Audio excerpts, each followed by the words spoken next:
Türkmenistan'a çinownikler öz biometrik pasportlaryny wagtlaýyn migrasiýa gullugyna tapşyrmaly. Geçen hepde Türkmenistan'a çinowniklerden özleriniň biometrik pasportlaryny 3 güniň dowamyna Döwlet migrasiýa gullugyna tapşyrmak talap edildi. Bu barada Türkmenistanyň Kronikasy neşri 18-nji iýulyna habar berdi. Neşriň maglumatyna görä pasportlar ol ýerde wagtlaýyn saklanar ýöne munyň möhleti ma'lum edilmeýär. Bu buyruk ministrlikleriň we döwlet kärhanalarynyň ýol başçylaryna, vilayet we etrap häkimlerine degişlidir.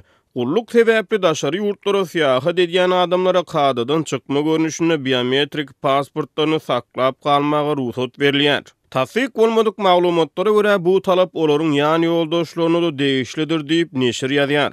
May aýynyň ahyrlaryna Azatlyk Radiosy Türkmenistanda raýatlar üçin biometrik pasport almagyň kynlaşanlygyny habar berdi. Lewap we Balkan vilayetlerine döwlet migrasiýa gullugy raýatlara biometrik pasport bermek işlerini wagtlaýyn togtadypdy. Biometrik pasport Türkmenistanda raýatyň ýurtdan gidip gelmegine mümkinçilik berýär. Türkmen raýatlarynyň pasport almakda ýüzbeýiz bolýan kynçylyklarynyň fonuna Türkmenistanyň türkmen rus goşa raýatly bolan adamlar hem döwlet migrasiýa gullugyndan pasport almagy finansiýar. 18-nji maýda Russiýanyň Nezawismaya gazeta neşri Aşgabatdaky Rus ilçisi Aleksandr Blokhine salgylanyp Türkmenistanyň goşa raýatlygy bolan 9600 adamdan häzirki wagtda 2000 töweregi adama biometrik pasportyň berilendigini habar berdi. Türkmen häkimetleri 2019-njy ýylyň tomsyna 10 ýyllyk ara kesmeden soň Rus türkmen goşa raýatlygy bolan adamlara pasport bermek işlerini täzeden ýola goýdy.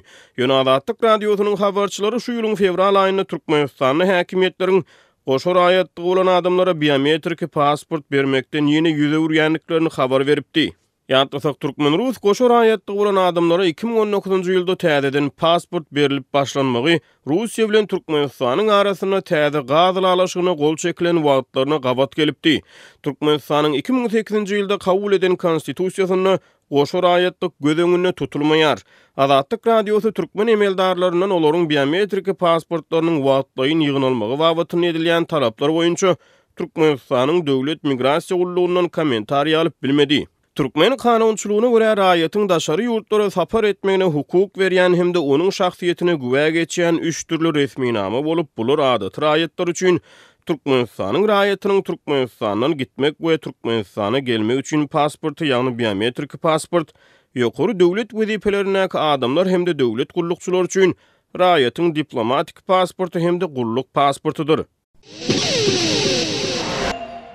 Libap vilayetinde harasatdan soň yaramazlaşan Wi-Fi ve mobil internet hyzmatlarynyň hiliniň erbetleşmese gowulaşmaýandygyny Azatlyk Radiosynyň habarçysy Türkmenawat şäherinden habar berýär. Harasatdan soň edil häzirki wagtda öýlerdäki Wi-Fi internet hyzmatlary petiklenip dur. Bu barada köp adam nägile bolýar. Häzirki wagtda diňe Imo Messengeri işleýär ýöne onda da jaňlaşyp arkaýyn gepleşip bolmaýar. Diňe ýazyşyp bolýar. Başga hiç bir sosial ulgama ýa-da web-sayta girip bolmaýar. Hatta howa maglumatlaryny hem görüp bolmaýar. Mobil internet düýbünden işlemeýär diýsek hem bolar diýip gizlilik şertinde söhbetdeş bolan habarçy 19-njy iýunda gürrüň berdi. Ýatlasak 27-nji aprelde Lebap we Mary vilayetlerine gelen apy tupanyň netijesinde sebitleriň ýüzlerçe ýaşaýyş jaýyna we durmuş maksatly desgalary reperi etip azyryndan 37 adam ölüpdi we başga da onlarçasy yaralanypdy.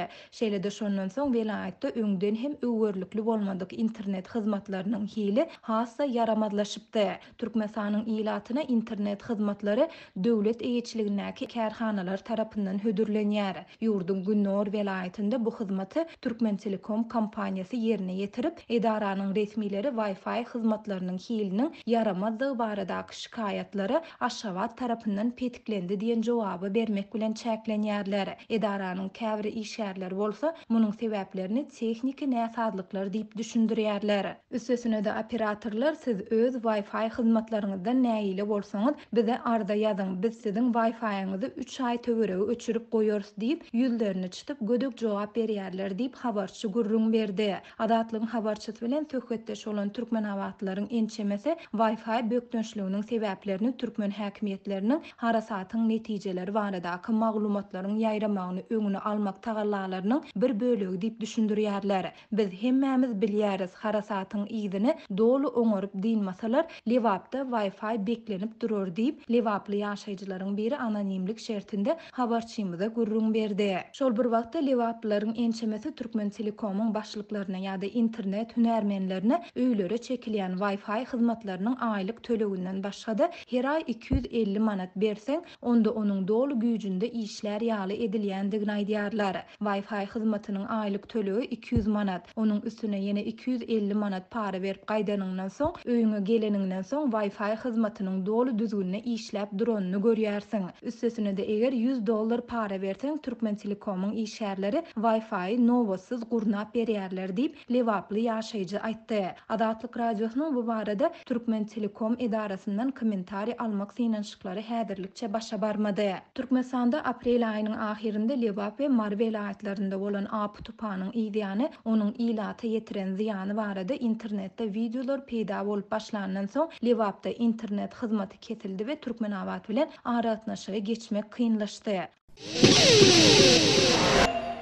Mar vilayatynyň Bayramaly etrafynda döwletiň howandarlygyna medeniýeti hökmany abuna ýazylmak mögsümi başlandy. Adatlyk radiosynyň habarçysynyň maglumatyna görä, munyň üçin büdjet işgärlerinden 50-100 manat aralygynda pul tapşyrmak talap edilýär. Bayramaly etrafynda ähli büdjet işgärlerinden nowatdaky abuna ýazylşyga pul çöpleýärler. Bu edara kärhanalaryň arasynda Bayramaly etraf hastahanasy, mektepleri we öý müdürlükleri bar. Edaralar her bir işgärden değişiklikde 50 manatdan 100 manada çenli pul ýygnaýarlar diýip gizlinlik şertinde söhbetdeş olan Bayramaldaky habarçymyz 18 iýunda gurrun berdi. Habarçymyz bilen anonimlik şertinde söhbetdeş olan büdjet işgärleriniň ençemesi gazet jurnallarda okar ýaly zadyň ýokdugyny aýdyp, özlerinde döwlet medeniýetine abuna ýazylmaga islegiň hem ýokdugyny belleýärler. Ýöne olar geçen ýyllardaky tejribäniň şu ýyl hem gaýtalanýandygyna ünsü çekip, gazet jurnallara abuna ýazylmakdan ýüz öwren ýa-da pul tölemegi gijikdiren raýatlara işden çykarylmak howpunyň awanýandygyny hem aýdýarlar. İşlejek bolsaň abuna hökman ýazylaýmaly.